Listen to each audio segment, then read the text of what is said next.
have Jack with us down there, and his arrangement of the Barber of Seville during that festival was really well received.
Each man's life touches so many other lives. When he isn't around, he leaves an awful hole, doesn't he? Says the angel Clarence in It's a Wonderful Life, one of my dad's favorite films. We all grieve in our own ways. For me, losing my dad makes me want to remember better. Makes me really try hard to remember.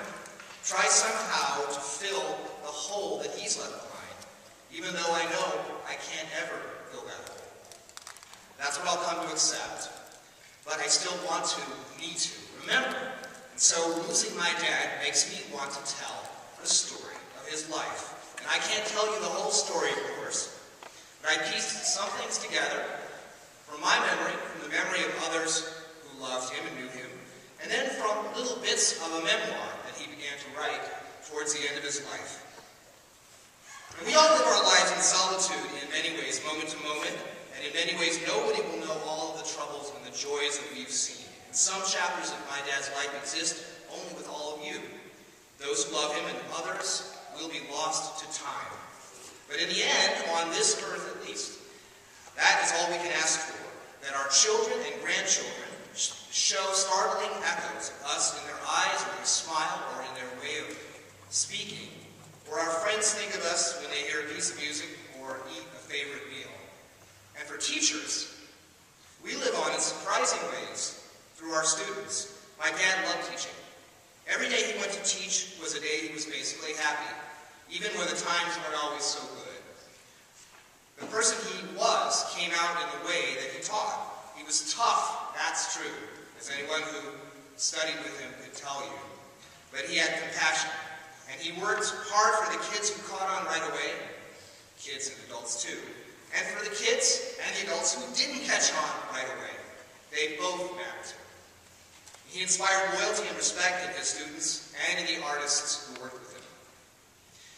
And even though I didn't always listen, he still managed to teach me many things as well, often through sheer persistence, if nothing else.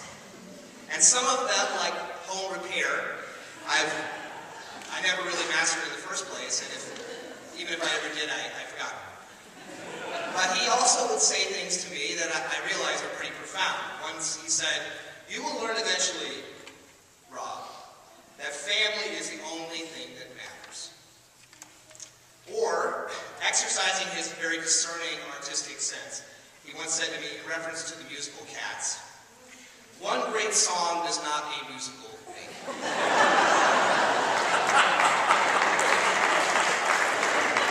But what sticks with me most are his looks. They could be dramatic. When he was in high school, he wrote a play and cast himself in the role of a corpse. But it was very dramatic. He could be unbelievably silly, or mocking, or as musicians who worked with him know, his looks could be withering. But there's one look in particular that I remember when I think of my dad especially. And sometimes I think I see it in my son, my 11-month-old son's face. And so you would be telling my dad something about someone you know who was going through a rough time. And maybe they were doing foolish things. Something was maybe a little bit pathetic about what they were doing. Maybe that person was you. But he would listen, and he would understand. And he would nod, and he would give you this kind of half smile and half grimace, like... And that for me was the essence of my dad. He was sympathetic, bemused, sardonic, and accepting, all at the same time. And he was a very tough guy. And I'll explain to you exactly how tough he was.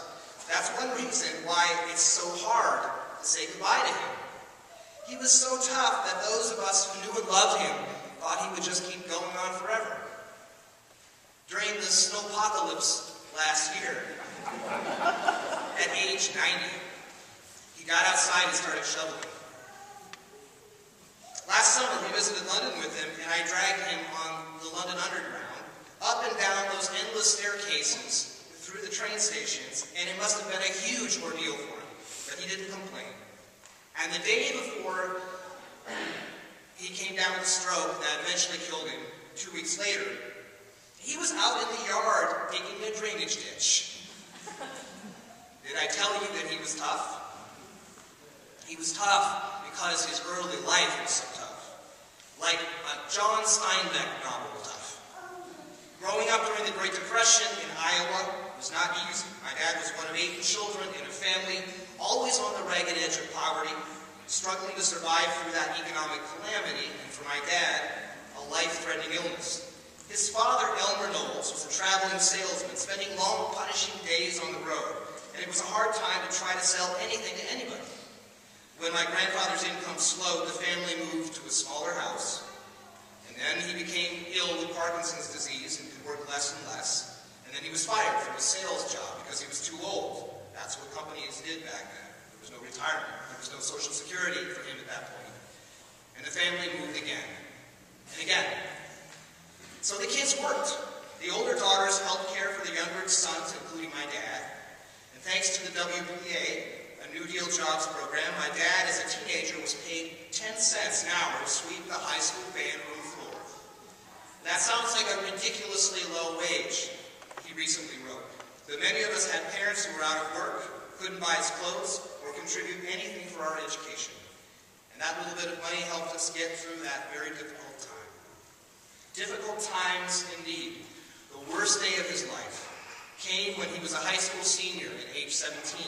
He was diagnosed with polio during an outbreak that killed several students at Grinnell High School. What a terrible fear that must have been. That he must have been fighting. Would he survive? And if he did survive, what would his life be like if he did? That's a deep fear that he would never be the same. I learned only recently that as a teenager, my dad was an avid runner and a track star, along with his brothers. And in spring of 1940, as a junior in high school, a few months before his polio diagnosis, he recorded the fastest mile in the state of Iowa up to that time, 4 minutes and 23 seconds. So imagine, this is something he wrote about, imagine it's about this time of year, 1939, a beautiful, warm Indian summer evening in Grinnell, Iowa. A 16-year-old Jack Knowles decides to go for a run through the golf course, and there's a full moon out. He picks up speed, running faster and faster. The grass at his feet may be a little bit damp. And he wrote that, I can still remember the wonderful feeling as I ran up and down the hills, free, with unbounded energy, almost like some kind of animal. I also learned that after my dad recovered from his polio, having lost mobility in his upper right arm, although his doctors advised him not to run, he started running again anyway, even though he couldn't run as fast because he couldn't swing his arm. But he was that determined. He was determined not to let that disability hold him back. He learned how to do things with his left arm instead of his right. In the summer between high school and college, a very formative time for him, he went by himself to Chicago to look for work. This was a very brave thing to do, but he did have my sister, my Aunt Faith, and Uncle Don to look out for him. His doctors back home, because they didn't really understand polio that well at the time, they told him to keep his disabled arm in a sling. And so he did, but he went from interview to interview, and when they saw the sling, they wouldn't hire him. So one day, he threw the sling in the trash. And he decided that he was going to do his best to pretend that he had no disability. And then he got 2 jobs. And then he didn't slow down. In fact, he sped up. And so one night in Chicago, one hot summer night in Chicago, he was playing craps somewhere. And the game went bad. And he got into a fight. Can you imagine? Somebody punched him in the throat. And so it affected his voice a little bit. And that's why he kind of had that rasp to his voice. So knowing all of these things about his early life really put things in perspective. And through this really harrowing time for our country, for his family, and for himself, he endured. But he didn't just endure, he tried to be better. Like the runner he was as a young man, my dad's life was on the move. It was a striving life, not settling, searching and searching, but also finding happiness along the way. In his childhood, through all of this suffering, he still found a way just to be a kid, to have adventures, and he would tell us stories when we were growing up about these kind of probably tall tales sometimes. about wandering the neighborhoods of Grinnell, getting into a little bit of trouble, facing down the infamous Troxel gang, including his hilariously named nemeses, Dude and Port. And making backyard bottle rockets with his brothers Eddie and Paul, exploring at age 17, taking off with 2 friends for a 2-week trip north to the Boundary Waters in Canada. They didn't drive because nobody had a car. So what did they do? They rode the rails, hobo style, hanging on the struts underneath a freight car, or maybe if they were lucky, finding an empty boxcar, hiding out from the railroad men. And that was also, incidentally, how my dad would travel to music contests in high school. He would grab his instrument, his tuba, and he would hop on a freight train to go to music contests. He came back exhausted from that Boundary Waters trip, only to find that his family had moved again. He didn't know where the house was. So, yes, he was tough. He was tough. But you all know my dad also know that the house that he grew up with, just like the house that I grew up with, was filled with laughter and joy, as well amid all the suffering and sadness and uncertainty. Joy. In 1933, my dad saw a poster on the wall of his aunt and uncle's house in Detroit that left an indelible impression on him that he remembered to the end of his life. And it went like this: when the whole darn world has gone to pot and business is on the bum, a 2-cent grin and a lifted chin, help some, my boy, help some. For a person who came across sometimes as stern, aloof, even, my friend Phil said he was afraid of my dad. First, the devotion and the loyalty he inspired in people was pretty amazing. And part of it's because he just loved to laugh. He loved to laugh. He would get out his tape recorder and play hilarious things for us. And I remember in particular a few hours with my dad and his brother Richard, listening to Spike Jones, the band leader and master of musical parody, who turned pop hits of the 1930s and 40s into slapstick romps. And when my dad really got laughing during those times, he would let out loud guffaws, his eyes would fill with tears. He loved to laugh. He also inspired loyalty and affection in so many people, I think, because he was a passionate man. He loved many things, and he loved to share them with his friends, often one-on-one. And so, even though my friend Phil was afraid of my dad, one day my dad pulled Phil into his office and said, I know that you're a bass, and so I want to play this really strange Olga boatman, these Russian guys who sing this super bass. So he knew that Phil would be interested in that, and pulled him in and shared that with him. He also loved to punctuate our daily lives with lines from movies, or comedy routines, or songs that we've never heard of. He would say, Beulah, Beulah be a grape, which was Mae West, I'm no angel. Tear it down, and celery stalks along the highway. Lines from old swing band tunes of the same area. I can't really convey them. We don't stand a chance. From a Jonathan Winters routine about disaster movies. He loved to do this type of thing, literally from morning till night. And I and some of my siblings, I will keep their names confidential. We were late bedwetters. I will tell you how old we were when we finally stopped wetting our beds. It was embarrassingly late. My dad thought this was hilarious. Rise and shine, daylight in the swamps. He would proclaim this very loudly in our bedroom doors in the morning to wake us up. And when my brothers and I were old enough to shave, but we didn't bother to shave, he would run his hand up our cheeks and shout, "Shorter blades." He was also quite fond, like many dads, of wordplay. The deliberate malapropism was his favorite. He would declare that my mom had ruined a dish by putting unions in it. He also loved intentional mispronunciation. He would do it endlessly. And sure enough, I actually discovered that according to a 1932 article in the journal American Speech, this was a popular fad among the youth in the Middle West of the time. And so at last it makes sense. So for my dad, it was time to take out the groovage. Or if something was broken or wrecked, it was whooped. And if you were tired, you'd collapse from sheer fatigue. And he continued this playfulness with his grandchildren who adored him. And to the very youngest, like my son Rohan, he would simply say, "Wolf." And they loved it. Babies loved my dad. Maybe it was because they looked like him. I don't know. And the little grandchildren returned this favor by calling him Oompa, which is a name coined by my niece Faith. She was trying to say grandpa, but it came out as Oompa. And that stuck. We all called him Oompa till the end.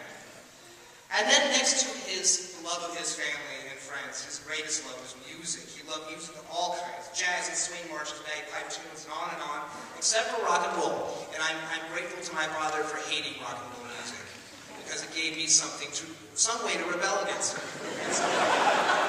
But he was enough of a hipster to go through a folk singer phase in the 1950s and 60s. He would listen to Joan Baez, and he would sing Theodore Bickel folk songs. He'd get out the guitar in the evening and sing old Dan Tucker. But it was symphonic music for winds and strings that inspired him the most. He always said he chose to play the tuba because the day they were trying out instruments at his school, it was raining outside, and he thought the tuba would give him the best coverage. And maybe he was born to be a conductor. He remembers standing on a chair when he was 5 years old, waving his arms to the sounds of Sousa's The Stars and Stripes Forever, an old Edison phonograph.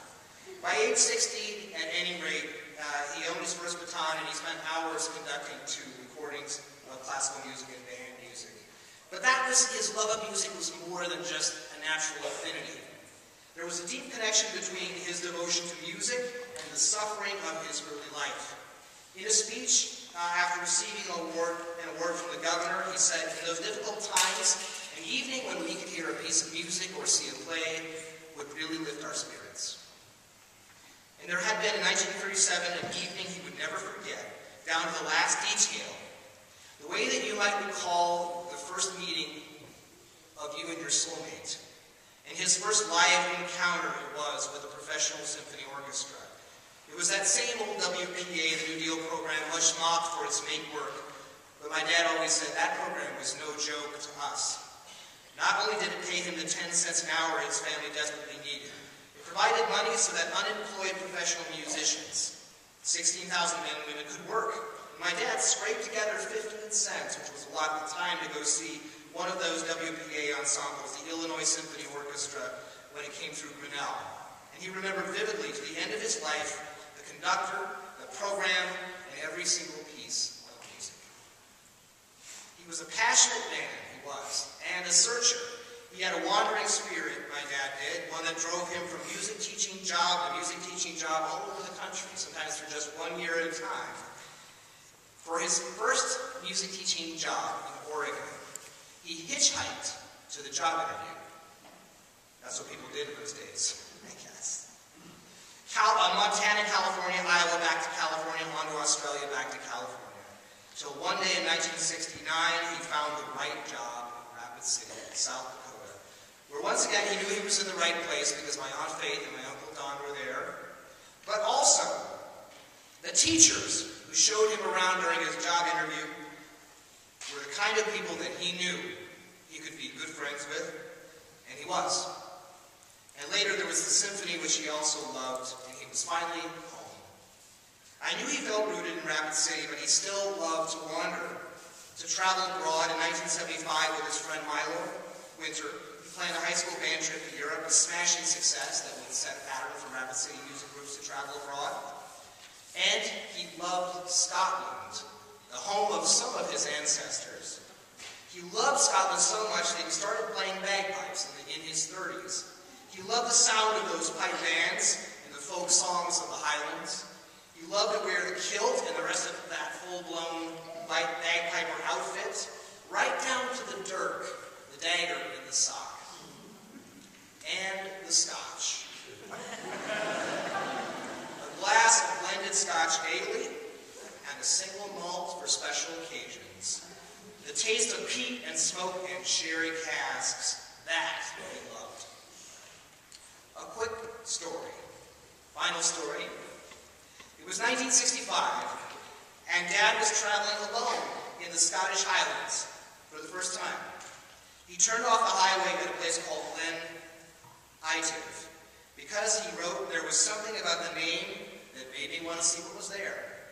It was a single-lane, lonely road with no traffic that followed the river along a beautiful glen for 15 miles and ended where the river flowed into the beginning of the loch that led to the sea. Here's where my memory of what he told me gets fuzzy. But a local Scotsman, I imagine some guy straight out of Brigadoon, was leaving this idyllic scene and going the other way, and he shouted at my dad as he was going, "The water's perfect, laddie, so you'd better jump in," or something like that. I can't recall, so my dad took off his clothes and jumped into the loch. He said that was one of the best days of his life. So, how do I think of my dad? There are many, many things. The 14-year-old Jack Knowles getting a thrill down his neck as he sits listening to the Illinois Orchestra tuning up. The 16-year-old Jack Knowles running like an animal through the golf course in Grinnell under a full moon. A 17-year-old Jack Knowles alone in the Grinnell High School band room, taking a break from sweeping the floor, grabbing the wooden baton, putting on an orchestra record, and conducting to the music. And the 40-something Jack Knowles joyfully throwing off his clothes and diving into a lonesome loch deep in the Scottish Highlands. Nobody else around, and him without a care in the world. Or the Jack Knowles that most of us remember in Rapid City, we can still see now, age 50 or 60 or 70 or 80 or 90, at the podium telling the basses that they sound like they're moving heavy furniture. Or telling the trombones that maybe they better not play at all.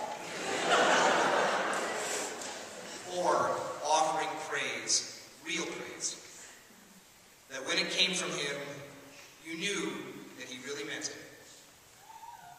Or perhaps most of all, Jack Knowles at home with a scotch in his hand, surrounded by his wife, his children, and then his grandchildren, and his many, many friends.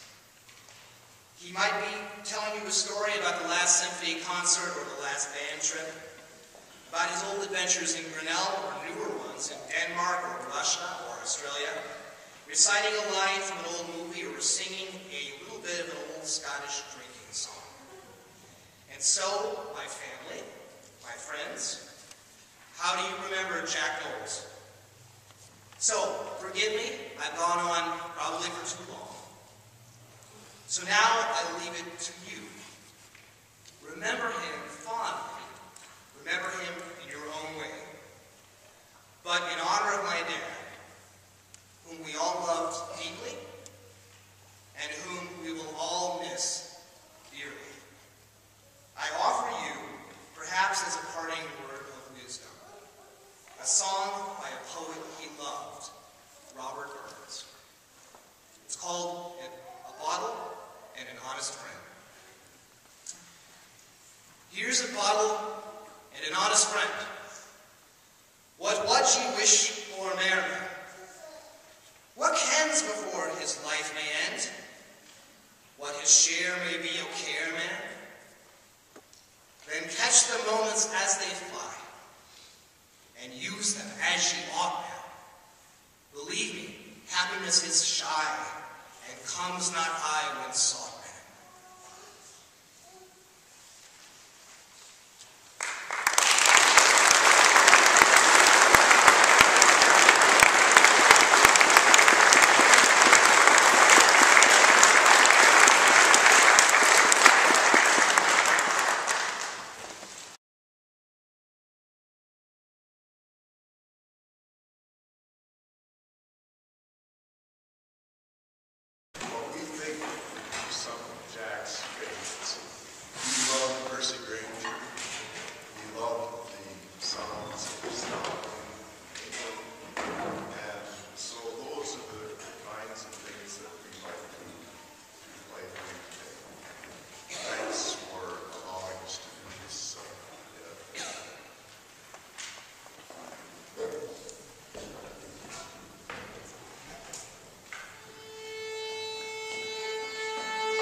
just like to thank the family, the Knowles family, for honoring us by inviting us to play here today. Contrary to your program, we're going to add one number at the beginning. And the reason for it, I'll tell you in a minute. It's called "There's No Business Like Show Business." About 40 years ago, more than 40 years ago, Jack and I took over the directorship of the Rapid City Municipal Band. The custom was to start each concert with the Star Spangled Banner, which we have continued and continues to this day. But after everybody stands up when you're in the park, everybody has to rearrange their lawn chairs and their blankets and so on, and there was sort of a lull there. And the original director always played a little bit of Glenn Miller's Moonlight Serenade, and we thought something a little more exciting would be a nice change. So Jack arranged and adapted "There's No Business Like Show Business." So we're going to play that for you before we play the Holst Suite March. The second suite in F for military band that's listed on the program will feature Jack's son John Knowles playing the baritone solo. It's a beautiful solo. You'll hear it, it is repeated twice. The final number that we're going to do this noon is Colonel Bogey and Colonel Bogey-River Kwai March. The story of that was the Central High School Band and the Stevens High School Band were invited to do a halftime show at the Broncos halftime. And we accepted the invitation, and then we realized that the Central Band practiced in the morning and the Stevens Band practiced in the evening, or after school in the afternoon, and how to figure out having about 320 people on the field and how to work on a field show. So Jack came up with a piece called Colonel Bogey and River Kwai March, which used the same chord progression, but they're two entirely different marches, and he heard that in the Bridge Over the River Kwai movie. So we designed a marching show that was a mirror. Each band stayed on their side of the 50-yard line, but what one band did, the other band mirrored exactly. It was a precision drill of moving diamonds and so forth. So when you hear River Kwai and Colonel Bogey March, you'll hear both, sometimes one at a time, and sometimes both at the same time. They work together. So that's the background, and that was Jack's arrangement as well. We're going to open now with "There's No Business Like Show Business."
I know that the music that was performed today really lifted my spirits, and so I want to thank all of our friends, musicians who played today, and thank you all so much for coming.